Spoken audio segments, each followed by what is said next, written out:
The throne hall of the alien empire was vast and glowing with strange lights. Tall crystal pillars reached the ceiling, and banners of many conquered worlds hung proudly.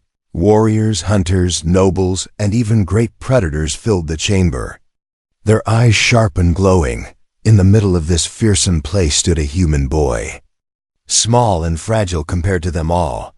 He wore no armor, no weapon, no crown. The only thing on his chest was a small medal, made of dull metal, shining faintly under the alien light. The crowd whispered, their voices full of mockery. "Is this what humans bring to our queen?" A child with a toy pinned to his shirt. One alien sneered. Another predator with fangs bared laughed. "I have trophies made of skulls, claws, and teeth. Yet this boy dares to stand with us holding that?" The sound of laughter echoed across the throne hall. But the boy did not move. His small hands trembled. But his eyes held something different, an unshaken flame. The alien queen, tall and powerful, sat on her throne made of living stone. Her golden eyes glowed as she raised her hand, and the laughter fell silent. "Human," she said in a deep voice that filled the air like thunder. "You stand before me with nothing but a piece of metal. You dare to wear it here, in front of hunters who bled and killed for their honors. Tell me, why do you hold it with such pride?" Her words struck the air like a weapon, and the boy felt his chest tighten. Every alien eye was locked on him, waiting, some hungry for his fear, some amused by his weakness. He could feel the weight of the hall pressing on him. But he also remembered why he carried the medal at all. It was not for show. It was not for power. It was for something far greater. The boy touched the medal gently with his fingers. His voice at first was quiet, almost too soft for the crowd. "To hear, this medal," he began, "is not from war. It is not from blood. It is from something else." The aliens chuckled, their teeth flashing like knives. "Not from war?" One predator shouted, "Then it is worthless. Throw it to the ground, boy, before you are crushed for your insult." The queen's eyes narrowed. She was not laughing. She was studying him, as if she sensed there was more beneath his words. She leaned forward on her throne, her sharp crown catching the light. "Explain, human, or I will have you torn apart before this hall."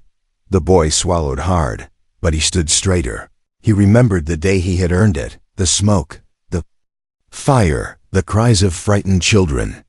He remembered how he had run into danger when others fled, how his hands had bled, but he refused to let go of the ones he saved. The medal was not a prize. It was a memory of courage born from fear. He lifted his chin and looked around the hall. Aliens taller than towers, predators with claws sharp enough to cut stone, all watching him. He felt their power, but he did not break. "This medal," he said louder, "is not about killing. It is about protecting. It is about standing between danger and the helpless. It is about courage, even when you are small." The words hung in the air like fire. For a moment, silence spread across the hall. The predators shifted uncomfortably, unused to hearing bravery spoken without blood. The nobles muttered, confused at the strange human meaning of honor. The queen's eyes gleamed brighter. She leaned back slowly, her lips curling into something between a smile and a challenge. "Bravery without killing?" she whispered, her voice echoing like steel across stone. "You claim honor comes from protection, not from the hunt." Bold words, human. But words alone do not survive here. The crowd roared in agreement, predators pounding their chests, claws scraping the floor. They demanded proof. They demanded he show his courage not with words, but with action. The queen raised her hand again, and the hall fell into silence. Her gaze pierced into the boy like a blade. "Very well, little human," she said, her voice colder now. "You will have your chance to prove it. But if you fail, your medal will be buried with you." The boy's heart pounded, but he did not look away. His hand stayed firm on the medal, and in his eyes burned a spark that even the predators could not ignore. The hall of warriors and beasts waited, breathless, to see what this fragile human could possibly show them. And in that silence, the legend of his medal was about to begin, ***. The throne hall was still heavy with silence.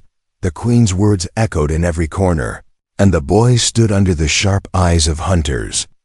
Nobles and predators, his metal shone faintly, but its meaning was still hidden from most of them.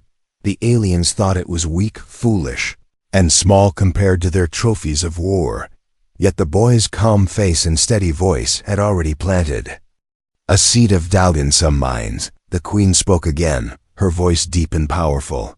"Human, you claim this metal is for protection, not destruction. If that is true, then tell us its story. Show us why it deserves to be worn here, among warriors and killers." The boy lowered his eyes for a moment. He could almost hear the crackle of fire, smell the smoke, and feel the heat of that night. He took a long breath, and his voice carried across the hall. "This metal was given to me not for taking lives, but for saving them." Whispers spread through the crowd. Many aliens shook their heads in disbelief. "Saving?" One predator muttered, "What glory lies in pulling the weak away from death? The strong are meant to survive, the weak are meant to fall." Another alien sneered. "No story of survival can compare to the hunt." But the queen raised her hand and silence fell again. Her golden eyes did not blink as she commanded, "Speak, human. Tell us how you earned this trinket." The boy's fingers pressed against the metal, and his mind slipped back to earth. It was a night filled with screams. The sky above his city glowed red with fire after the explosion. Buildings crumbled, streets filled with smoke, and people ran in terror. In the chaos, he had been only a child, yet his legs carried him into the storm instead of away from it. He remembered the collapsed school, where children were trapped inside. Their voices echoed through the cracks, crying for help. Grown men hesitated, afraid of the flames, afraid of falling stone. But he, with trembling hands, crawled through the wreckage. He pulled one child free, then another, coughing, his arms burning with cuts. He carried them out one by one, while the ground shook beneath him. The hall listened in silence, for the first time. The predators stopped sneering. The boy's voice was soft, but each word struck like a blade in their hearts. "I was afraid," he admitted. "I thought I would die there." The smoke was thick, the fire roared, and every step felt like my last. But I could not turn away. They were smaller than me, weaker than me, and they were crying for help. If I left them, they would have been gone forever. He lifted his head, meeting the queen's unblinking gaze. I went back again and again, pulling them out. My hands were bleeding, my skin was burned, and I could hardly breathe. But still I went, because if I could save even one more, then it was worth the pain. The predators shifted, their claws tapping against the floor. They were used to courage in the hunt, courage in the kill, but courage in facing fire to save the helpless. This was something alien to them. The boy touched his metal once more. When it was over, when the flames had died, I was pulled out by others, barely breathing.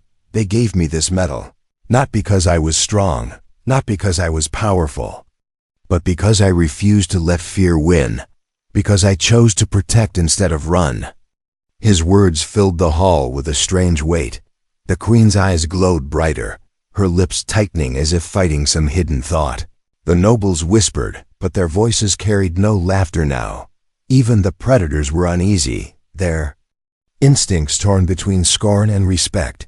One great beast finally growled, its fangs dripping with saliva. "You speak of fire and weakness, but where was the glory in that? No enemy to kill, no prey to conquer. How does that make you strong?" The boy turned his gaze toward the predator. His voice was calm, steady, though his body was still small and fragile before the monster. Because strength is not only about crushing others, it is about holding on when your body tells you to give up. It is about carrying the weight of others when they cannot walk. It is about facing death not for yourself, but for those who cannot fight at all. The predator paused, its claws frozen in midair. The boy's words cut deeper than steel. Even creatures born for killing understood something in his tone. Something old and buried in their instincts, protecting their own young, defending their pack. The queen leaned back on her throne, her golden eyes never leaving the boy. Her silence was louder than any roar. Finally, she spoke in a voice that rolled through the hall like thunder. You speak with conviction. Human, but words are not enough. This is a hall of predators, not storytellers. You claim your metal proves courage without blood. Then you will show us. You will prove it with your actions. The boy's chest tightened, but he did not lower his eyes. He had told his truth. And now the queen was calling him to live it. The hall waited, breathless, eager for the next trial. The predators licked their teeth, some amused, some strangely unsettled. The boy's metal gleamed faintly in the alien light it had once shone. In a world of smoke and fire, now it would be tested in a place of fangs and claws. And though he was only one human child, his story had already begun to shake an empire. The throne hall was no longer filled with laughter. The story of the human boy had shaken something deep inside even the fiercest hunters. Still, many of them refused to accept it. For them, honor was measured by teeth, claws, and the number of enemies crushed beneath their feet, not by saving children from fire.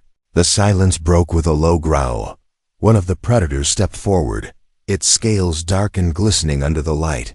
Its body was taller than 3 men, its claws sharp, enough to carve stone. Its voice rumbled like thunder as it spoke. Human, your words are soft. Like smoke in the air, you talk of fear and weakness. But here, we do not honor weakness. We honor strength. We honor the hunt.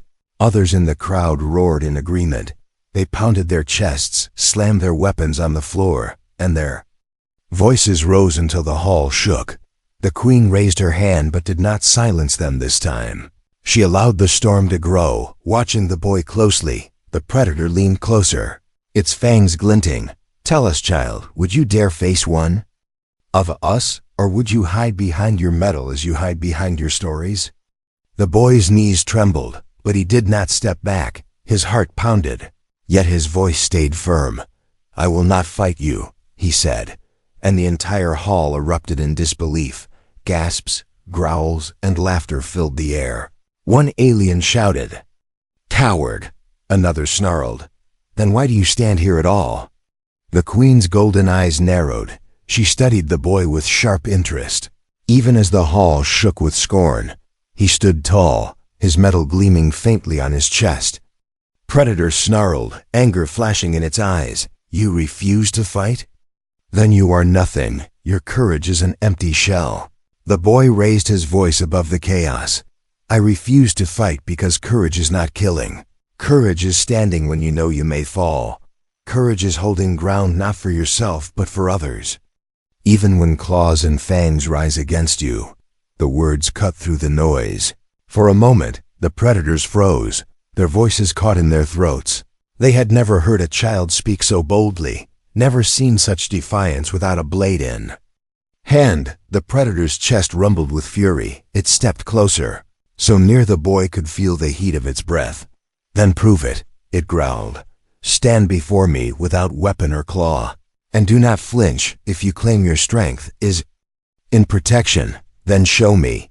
Show me you will not fall, even as I bring my wrath upon you. The queen leaned forward, her lips curling into a faint smile. She gave no order to stop the predator. She let the trial unfold, her eyes burning with curiosity. The boy's legs shook, but he clenched his fists. He did not run. He did not cry out. He lifted his chin and faced the predator's glowing eyes. I am not afraid of you, he whispered, though his voice trembled. I am afraid of failing those who need me. That is the only fear that rules me. The predator lifted a claw, sharp as a blade. Gasps rippled through the hall as the claw descended. But the boy did not move. His metal shone like a small star, and he stood firm. The claw stopped inches from his face. The predator's growl faded into silence. Its eyes widened, not with rage, but with something else: confusion, respect, even a strange hint of fear. For the first time, the beast saw a creature smaller. Then its prey refused to bow, refused to tremble, refused to yield. Slowly, the predator lowered its claw. The hall was deathly quiet. Every eye was on the boy. He had not fought, he had not struck. Yet somehow he had endured. The predator stepped back, its voice low. "This is not weakness," it admitted. "To face death and not run. To stand with nothing but faith. This is a strength I do not understand." Murmurs spread through the hall. Some aliens shook their heads, refusing to accept. Others stared at the boy with new eyes. The queen's lips curved into a dangerous smile. "Perhaps," she said softly. "This human carries more than just words." The hall of predators grew restless again. But this time, their fury was mixed with doubt.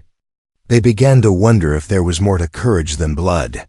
The boy's metal gleamed faintly, as if alive, and in that moment, even the fiercest hunters hesitated.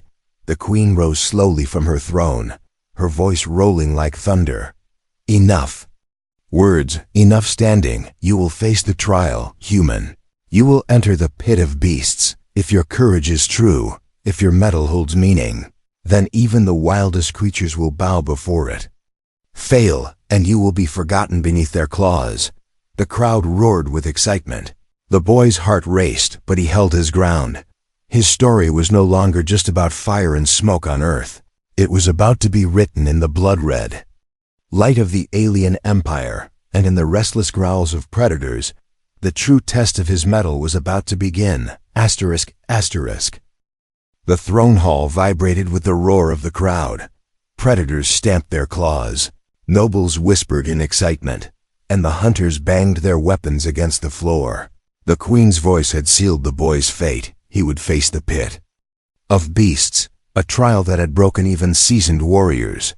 No child, no unarmed human, had ever stepped into it and returned alive. The queen rose from her throne, her golden crown shining like fire under the hall's light. Her eyes, sharp and endless, locked on the boy.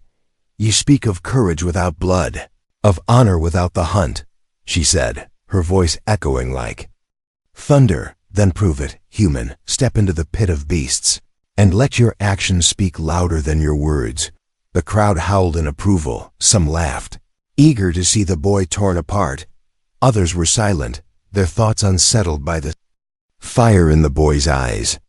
The great doors at the end of the hall creaked open, revealing a dark passage that led downward. From within came the low rumble of creatures chained in shadows, their growls rolling like distant storms. The boy's heart raced, but his feet moved forward. He touched the metal on his chest once, as if drawing strength from it. He whispered softly to himself, "Fear does not rule me, only failure does." The aliens closest to him sneered, but some leaned forward, curious to see if he would survive even a single moment. The queen descended from her throne and walked to the edge of the pit. The ground cracked open with a mechanical groan, revealing a vast circle in the center of the hall. The floor sank away into darkness, and iron gates rose. From the shadows the beasts emerged. They were not like the noble hunters or proud warriors. They were wild things, bred for chaos, with fangs longer than swords and eyes that burned with hunger. Scales and fur glistened in the dim light. Wings beat against the air, and claws scratched sparks from stone. The crowd gasped and then cheered as the monsters circled the pit, their growls shaking the ground. The boy stepped into the pit, the iron gate closing behind him with a thunderous crash. The air smelled of blood and fear, yet he did not retreat. The metal pressed against his chest, warm, as if reminding him of the lives he once carried through fire. He stood tall, though his body was small among the towering beasts. One of the monsters, scarred and massive, lunged forward with a roar. The crowd shouted with excitement, expecting the boy to run, but instead, the boy froze, his eyes locking onto something different. The beast's paw twisted awkwardly as it landed, and for a moment, its roar turned into a whimper of pain. The boy's breath caught in his chest. He saw not just a monster, but a creature wounded, limping, its claw bleeding from an old chain's bite. Instead of turning to run, he stepped toward it. Gasps filled the hall. No warrior had ever moved closer to a beast without a weapon. The wounded creature growled weakly, raising its claw. But the boy's voice cut through the noise. "I am not here to harm you," he said softly. "I am here to help."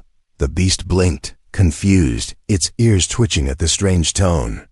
The boy slowly reached into his pocket and pulled out a strip of torn cloth. He remembered the same way he had once wrapped the arms of injured children. Carefully, he bent low and pressed the cloth against the beast's wound. The entire hall erupted with disbelief. Predators shouted in anger. Hunters laughed in mockery. Nobles whispered furiously, "What madness is this? He treats the beast like prey that must be healed, not slain," one shouted. But silence fell when the monster stopped growling. Its breathing slowed, its head lowered, and it did not strike the boy. The queen's golden eyes widened slightly. Her lips curved into a faint smile, as if she had seen something she herself had long forgotten. The boy stood there, his hands stained with the beast's blood. He whispered again, "Strength is not always in the hand that strikes.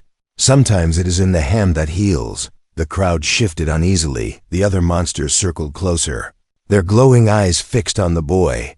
But they did not leap immediately. They sniffed the air, sensing something different, something they did not understand. This small human carried no claws, no weapons, yet he carried courage that pressed against them like fire. The queen raised her voice. "Look!" She roared, her words shaking the walls.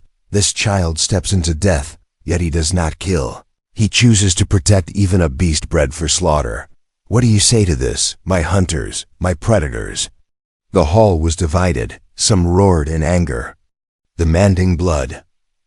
Others lowered their eyes, unsettled by the sight of the monster bowing its head slightly to the boy.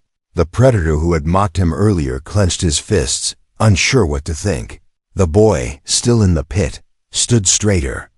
He had not fought, yet he had survived the first strike. He looked at the queen and said with steady breath, "Now you see, my medal was not given for victory in battle. It was given for standing in fire, for carrying the weak, for protecting life even when death stood before me. This is my courage. This is my honor." The queen's eyes burned brighter, her expression unreadable. The beasts growled, restless, but none lunged again. The hall's silence grew heavy, the tension pulling tighter with every breath. For the first time, even the fiercest predators began to bow their heads, not in fear, but in respect.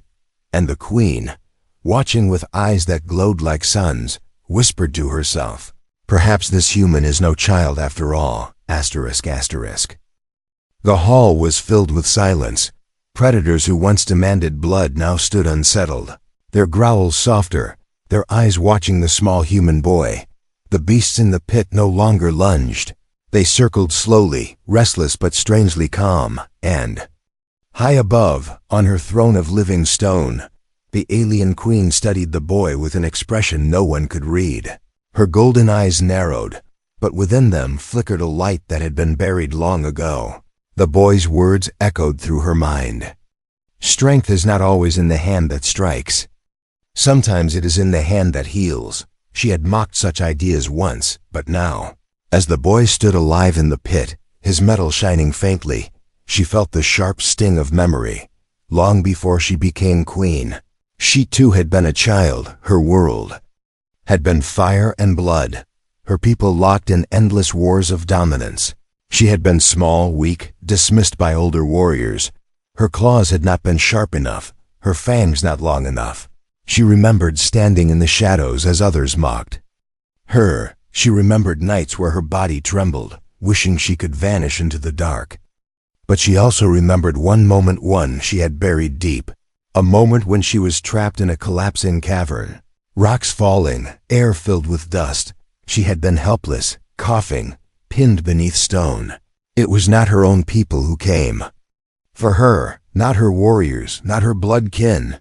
It was an old servant, scarred and weak, who lifted stone after stone with trembling arms.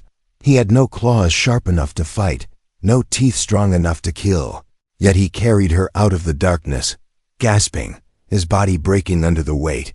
He had saved her life not with power, but with sacrifice. The queen's breath caught as the memory struck her. She had forgotten that moment, buried it under years of conquest and pride. Now the boy's mettle, the boy's words, tore it back into the light. Her hand gripped the edge of her throne, her claws digging into the stone. The nobles around her noticed the shift in her gaze. They whispered nervously, for they had never seen their queen falter, never seen her lost in thought. Below, the boy stood with his head high. The wounded beast at his side rumbled softly, no longer seeing him as prey. His metal glowed faintly, as if alive with the weight of his past. He had spoken of fire, of fear, of refusing to run when others fled, and the queen could not deny the truth of it, for she had once been saved in the same way. The queen rose slowly, her long cloak dragging across the floor like flowing shadows. She stepped closer to the pit, her golden eyes locked on the boy. Her voice, usually thunderous, carried a strange quiet weight. You speak of courage that protects human, but tell me, why protect? Why risk your life for those weaker than you, when you could save only yourself? The boy lifted his chin. His voice was steady, though his small body trembled. Because if the strong do not protect the weak, then strength means nothing. Power without mercy is emptiness. It only destroys, it never builds. This medal is proof that even a child can choose to protect, even when fear says to run. The queen's chest rose slowly, a long breath escaping her lips. Her people had built an empire on fear and domination. But this human boy, with nothing but a piece of metal, spoke truths her warriors had never dared to utter, and his words struck her deeper than the roar of any battlefield. The hall grew restless again. Hunters demanded she order the beasts to attack. Predators growled that the boy's defiance was an insult. But the queen raised her hand, and silence fell instantly. Her gaze swept over her people, then returned to the boy. You remind me, she whispered, so low that only the closest nobles heard her, of something I thought I had lost long ago. Her voice grew louder, rolling like thunder. This human's courage is not the courage of our hunts. It is not the honor of the kill, but it is courage still, and it carries a weight we cannot ignore. The predators shifted, some snarling in anger, others lowering their heads in shame. The nobles stared in confusion, unsure whether to agree or rebel. The queen's authority held them silent, but in their eyes burned questions. The queen looked down at the boy once more. Her golden eyes softened, only for a heartbeat, before they hardened again. You have shown me something I buried, she said, her voice both fierce and quiet. Something I once knew before the throne, before the crown, before the blood. The boy met her gaze. He did not understand her past, but he saw the storm behind her eyes, and in that moment, though he was only a child, he knew his metal had done something no sword could do. It had touched the heart of a queen. The hall remained in uneasy silence. The beasts shifted in their cages, restless but calm near the boy. The queen stood tall above them all, her expression unreadable. Her empire trembled on the edge of change, though no one yet dared to speak it, and deep within, the queen knew that this small human boy had begun to awaken something her people had forgotten: the power of mercy, the strength of protection, the honor of sacrifice, ***. The throne hall was heavy with silence. The boy's words still lingered in the air like fire that would not fade. Predators shifted uneasily, their sharp claws clicking against the stone floor. Hunters avoided each other's eyes, while nobles whispered in low tones, unsure of what had just taken root in their queen's heart. The queen stood tall at the edge of the pit, her golden eyes glowing like twin suns. Her voice, steady but commanding, rolled across the chamber. You have shown me a strength I did not expect. Human, not the strength of claws, nor the fury of the hunt, but the strength of one who protects, the strength of sacrifice.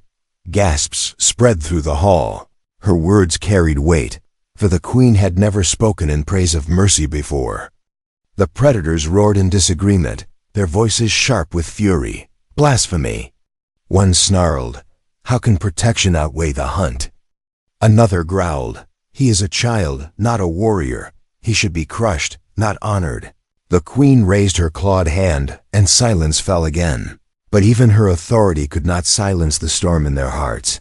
They could not accept a human child holding courage greater than their own, the largest predator in the hall, a beast with scales black as night and scars across its face, stepped forward. Its roar shook the air. If he speaks of courage, let him prove it now. If he can stand before me, unarmed, then perhaps he is worthy. If not, he dies as prey. The crowd cheered. Their bloodlust reignited, but the queen's gaze sharpened.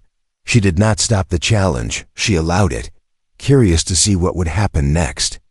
The predator leapt into the pit, its body towering like a mountain. Its claws dug into the stone, its fangs gleamed like blades. The boy stood small before it, clutching his metal. The crowd leaned forward, waiting for him to fall. The predator roared and charged. Its shadow covered the boy, its claws ready to strike. But the boy did not run. His body trembled, but his eyes stayed firm. At the last moment, he shouted, his voice cutting through the roar, "I will not fight you. But I will not bow either." The predator froze. Its claw hovered inches from the boy's face. The boy's chest rose and fell, his metal shining faintly in the light. He did not flinch. He did not cry. He simply stood. His courage burned brighter than the fear that filled the air. The predator's eyes widened. For the first time in its life, it hesitated. No prey had ever stood still before its strike. No prey had ever refused to yield. Slowly, its growl faded into silence. It lowered its claw and stepped back, its head bowing slightly. The hall erupted with shock. Predators gasped. Nobles cried out. Hunters whispered in disbelief. One by one, other predators stepped forward. Their bodies tense with confusion, they stared at the boy, his small frame glowing with strange power. And though their instincts demanded dominance, something inside them shifted. One predator lowered its head, then another and another, until the hall that once demanded blood now shook with the sound of predators bowing. Their massive forms bent low, not in fear, but in respect. The boy stood still, his metal pressed against his chest. He did not smile, he did not cry, he simply breathed. He knew this was not victory through power, but through truth. The truth that courage without mercy is hollow, and that even the fiercest hearts could recognize honor when they saw it. The queen's eyes glowed brighter, her lips curved into a dangerous smile. She spread her arms wide and spoke, her voice thundering through the chamber. Behold! Even the predators bow, not to the blade, not to the hunt, but to a boy with no weapon but his heart. The crowd roared not in laughter, not in mockery, but in awe. Hunters dropped their weapons, nobles lowered their crowns, and even the fiercest beasts bent their heads. The boy had done what none of them thought possible. He had turned the hall of predators into a place of respect. The queen stepped closer, her cloak trailing behind her. She looked down at the boy in the pit, her gaze sharp yet softer than before. You have changed this hall, she said, her voice lower but filled with power. You carry no sword, yet you cut through pride. You carry no claws, yet you pierce the hearts of beasts. You carry only a metal, yet it has made even predators bow. The boy lifted his chin. His voice, quiet but steady, rose once more. This metal is not mine alone. It belongs to all who choose to protect instead of destroy. It belongs to every heart that dares to stand when fear says to fall. The queen's chest rose with a deep breath. Her eyes softened as memories of her own past burned inside her. She raised her hand high, and the entire hall fell silent. From this day, she declared, this boy's courage shall be remembered. His metal shall stand as a symbol, not of blood, but of honor, honor through protection. The predators bowed deeper. The boy's heart raced, but he stood firm. His metal shone brighter than ever before. And in that moment, he was no longer just a boy. He was a symbol, a flame in the darkness, a flame even predators could not ignore. Asterisk, asterisk. The throne hall no longer roared with mockery. The voices of predators and hunters had fallen into silence. replaced by the heavy sound of respect. Even the great beasts in the pit had lowered their heads, their glowing eyes calm, their claws no longer raised, and at the center of it all stood the human boy. Small in body, yet vast in spirit, his metal gleaming like a star in the shadows. The queen raised her hand and the chamber stilled. Her golden eyes swept across her people, hunters, nobles, predators, and beasts alike. Never before had they bowed to one so small. Never before had they shown respect to one who carried no weapon. Her voice rang out, sharp yet filled with something almost gentle. Today, we have seen a courage that is not of the hunt, not of the kill, but of the heart. She stepped forward, her cloak trailing like black fire across the stone. She stopped at the edge of the pit and gazed down at the boy. You came to this hall with nothing but a metal human child, and you have turned beasts into witnesses of your truth. The boy lifted his chin, his voice steady though his chest still heaved with the weight of fear he had faced. I did not come to make you bow. I only came to show what this metal means. It is not mine alone. It belongs to all who choose to protect, even when it costs them everything. The queen's eyes softened for a heartbeat, memories of her own childhood flashing again. She remembered the servant who once lifted stones with trembling hands to save her life. She remembered how that moment had shaped her, but how she had buried it deep beneath years of conquest. Now this boy had torn the memory free and placed it before her people.